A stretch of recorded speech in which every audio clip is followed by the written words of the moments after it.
mismo si Marcos na siya ang mastermind, ang punong magnanakaw sa Pilipinas. Walang iba kundi si Marcos mismo. Marcos magnanakaw. Marcos magnanakaw. Marcos magnanakaw. Magnanakaw si Marcos. 100 billion sa Dico.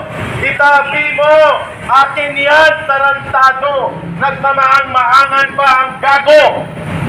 Presidente pang tawag sa sarili. Kunwari inosente. Binulgar na ni Saldico. Inutel. Magnanakaw. Ang mastermind, sabi ni Saldico, si Bongbong Marcos Jr. At ang kanilang kasabwat sa pagnanakaw, si Romualdez. Mahigit na po 12 million views ang video ni Saldico na nagsasabi, bago siya patayin, ituturo na niya ang mastermind.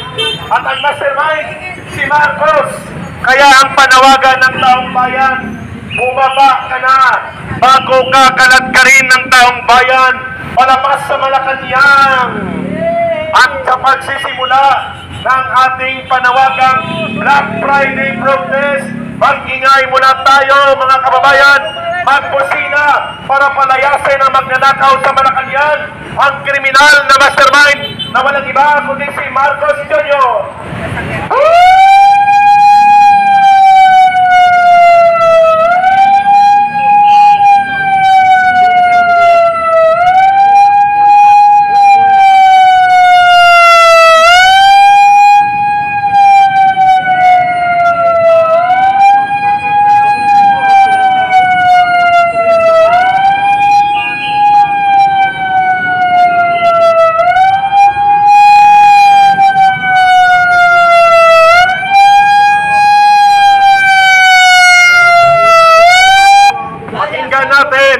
ang boses ng isang retiradong general na ngayon po ay hindi na pumapayag na mananatili ang magnanakaw na gobyerno, pinakamagnanakaw sa kasaysayan ng Pilipinas. Pakinggan natin si General Daus, retired general mula po sa sektor ng security services.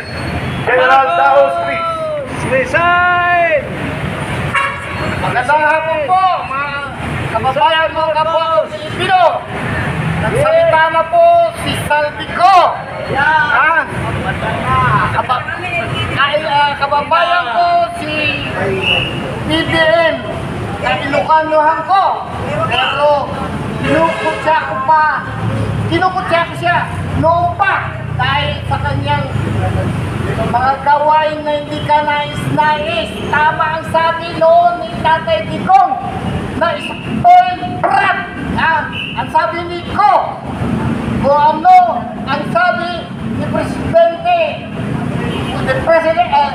what the President wants, he gets. Kaya yan ang mga ugali ng spoiled brat. Kunwari, kung ano-ano, naghugas kamay, nag-ano pa siya ng ICI para mag-imbestiga. Ang daming nililis. Ano sabi nito? We will protect you. Don't get out of the Philippines. Sabi niya. Yung pala, ginagawa siyang sangkalan. Ngayon, nung ipapay na ang kaso labang kay Ko, ayan na, nagsalita na siya. Ang Malacanang ngayon, tahimik. Walang sinasabi tungkol sa reveal ni Saldico. Partial pa lang daw yun.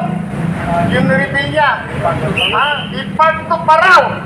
Heroin nyo, 100 billion. Dami yung pinatay. Dahil sa baha. Dapat nga mag-resign ka na. Dahil galit na galit ang tao. Ngayon, mas lalo silang nagalit. Ano masasabi nyo kayong mga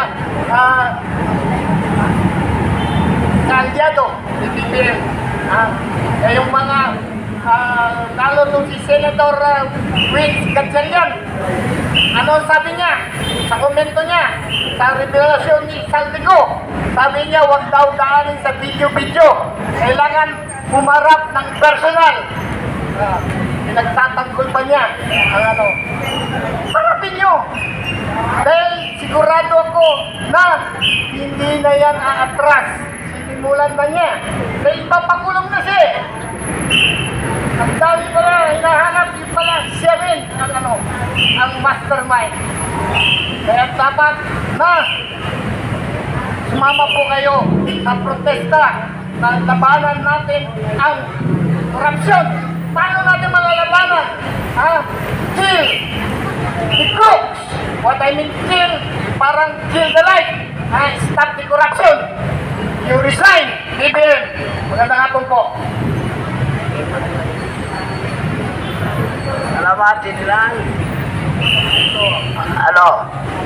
Ito, lahat ng mga kritiko ni Bongbong Marcos ay sabi niya mga stabilizers daw.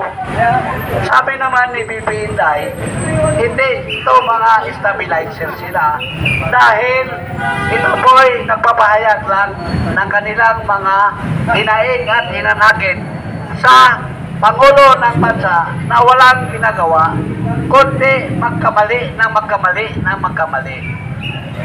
Ang ating pong ekonomiya bumagsak na. Wala na talagang magawa. Ewan ko lang kung yung budget sa 2026 magkaroon ba yan ng pera para gagamitin sa gobyerno. Lubog na ang bayan natin. Wala ng pera. Kahit mga negosyante, tingnan mo, sumasama si Ramon Ang, namamayat na si Ramon Ang sa problemang dala-dala ng kanyang kinakampihan na presidente. Wala na talaga. Ito, maraming nagsashopping dito sa loob pero walang namimili. Bakit? Walang pera. Saan ang pera ng tao ba yan? Ninakaw nila, tinago nila sa bahay, sa kondo, sa mga residensya nila na mga magnanakaw. Hindi nag-circulate ang pera ng bayan. Kaya nga, walang trabaho, walang negosyo, wala lahat dahil tinago. Ang iba nilabas na ng mga magnanakaw ang pera na ninakaw nila. So saan ang perang gagamitin natin lahat? Wala na dahil ninakaw, tinago. The money did not circulate dahil tinago nila.